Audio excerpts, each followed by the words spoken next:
My name is John Jetter, and I'm the music director of the Smith Symphony in Fort Smith, Arkansas.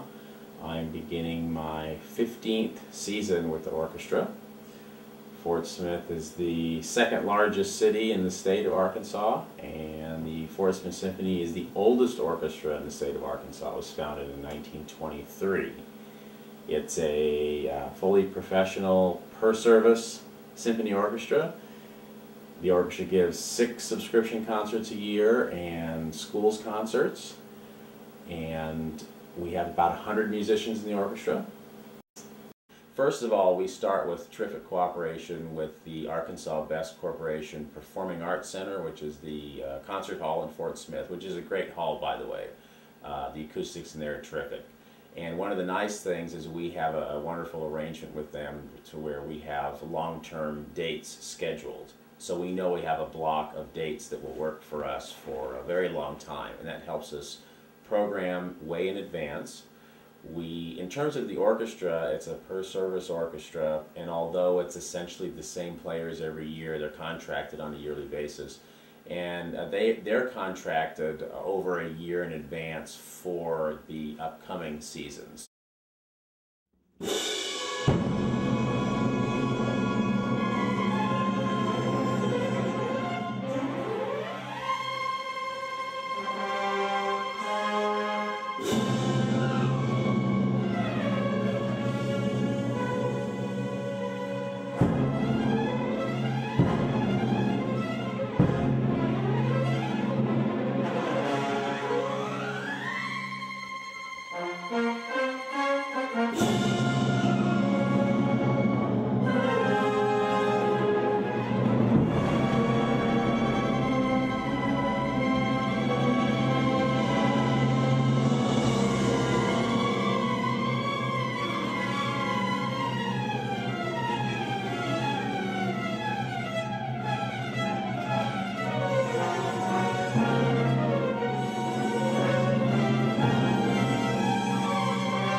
Our big program is called Earquake. It's actually a trademarked program that is a very untypical schools concert.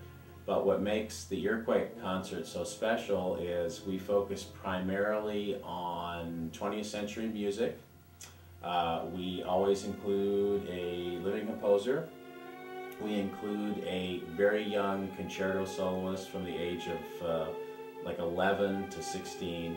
We have two very large video screens and video cameras all over the stage. And the concert is not only performed live, of course, but it is being broadcast, if you will, on these two video screens, sort of like an MTV style video production. We're also in the process of recording the complete symphonies of William Grant Still, who is an American composer who had roots in Arkansas.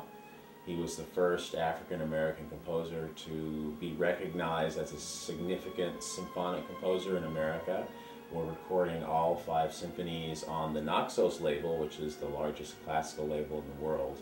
And the 2 CDs that have been released and the downloads are really available anywhere in the world, and we're recording a 3rd CD this season. So that's a very exciting project, and it's kind of a unique thing for an orchestra our size to be doing.